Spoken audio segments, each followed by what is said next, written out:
Ozempic, Wegovy, Mounjaro, Zepbound, Tirzepatide, Semaglutide. If you've started one of these medications, there's a good chance the counseling you got about side effects was some version of, nausea is common, it usually passes. And that's true, but not very helpful for managing it when it actually happens. The gut side effects that often lead people to quit these medications are for the most part predictable and can be manageable if you understand what's actually driving them. So this is the part nobody had time to walk you through: what the common side effects are, why they happen, and what to do about it.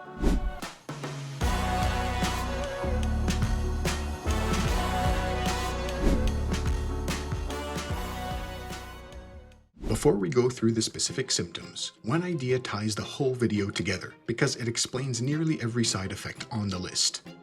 These medications slow down how fast your stomach empties, and that's not a glitch, it's central to how they work. Food sits longer, you feel fuller sooner and stay full, and your appetite quiets down. But a stomach that empties in slow motion is also a stomach that's easier to overwhelm, easier to back up, and easier to send the wrong signal to your brain.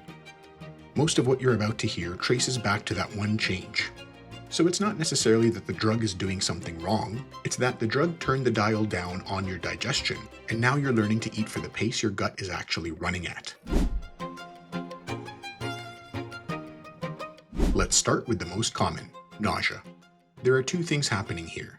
First, with that slowed stomach emptying, food lingers, pressure builds, and your body reads too full. Second, GLP-1 also acts directly on a region of the brainstem that controls the sensation of nausea. So it's coming at you from both ends, the gut and the brain. The confusing part is that nausea can be triggered by overeating or undereating. When portions are too large, those big meals overwhelm a slowed stomach. On the flip side, when you skip meals and run on empty for too long, you feel just as sick. Same symptom, opposite causes, which is why the fix isn't simply eat less. What actually helps? When the nausea is triggered by overeating, reduce the portions of your meals. Some also find it helpful to have smaller, more frequent meals rather than 2 or 3 main ones. One patient called it topping up instead of filling up, which is exactly right. Stop at the first sign of full, not your old definition of full. That line has moved. Go easy on greasy, fried, high-fat meals because fat slows emptying even further. You'd be stacking the same effect twice. When the nausea is triggered by not eating enough or skipping meals, you may need to remind yourself to have a scheduled meal or snack as you learn to interpret your body's altered hunger cues over time.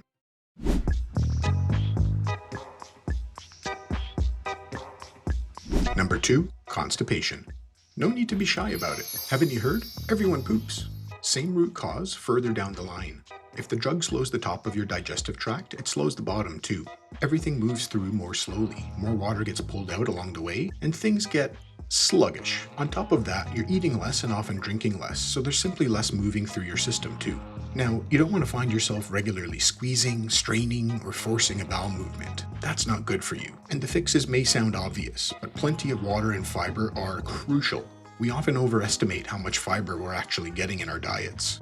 Increasing dietary fiber is important for many reasons, including for preventing constipation. If you're having a hard time getting enough fiber in your diet, add a fiber supplement, but make sure you take it with a big glass of water. Movement, like walking, can also help the gut move things along. If that's not enough, a gentle laxative on an as-needed basis can also be a helpful bridge, though it's always best to start with nutritional habits like fiber and water intake.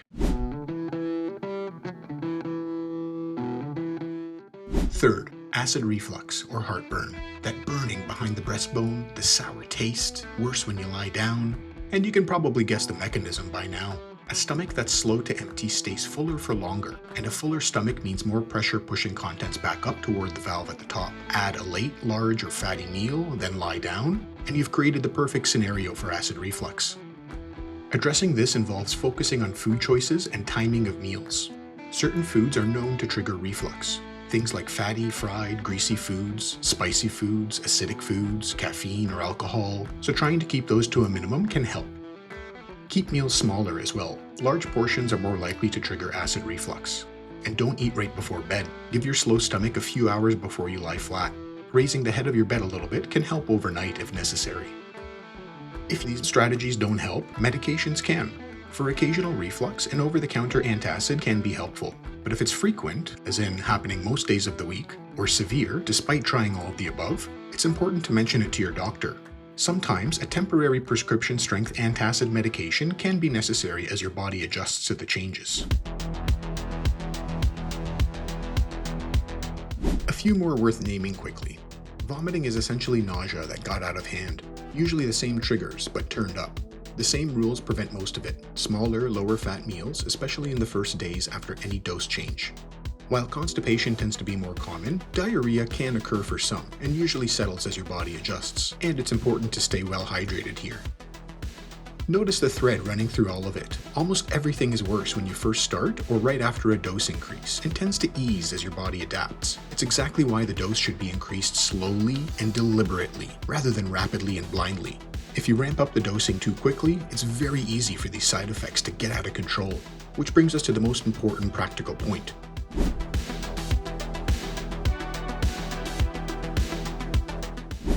If the side effects are rough, the answer is usually to slow down the climb, not to grit your teeth and push through. Staying at a lower dose a little longer, or going down a dose temporarily, can help to mitigate these side effects as well. That's a conversation worth having with whoever prescribed it, not a solo decision and not necessarily a reason to quit. And I think it's important to acknowledge that while most of what we covered is routine, it can be uncomfortable to experience. But some things are not routine. Relentless vomiting, not being able to keep fluids down, signs of dehydration, or severe abdominal pain, especially pain that radiates to your back or comes with a fever, are not part of normal adjustment. As an internal medicine physician, I would far rather a patient check in about something that turns out to be nothing than assume a serious problem is just an expected side effect. If it feels like more than discomfort, treat it that way.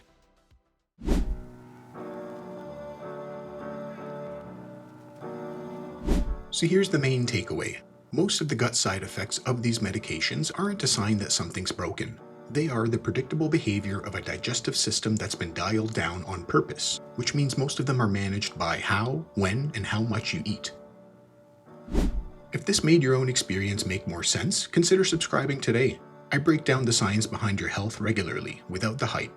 This is one piece of a larger series on these medications, so there's more where this came from. I'm the Science MD, and this is the science behind your health. Thanks for joining, and see you next time.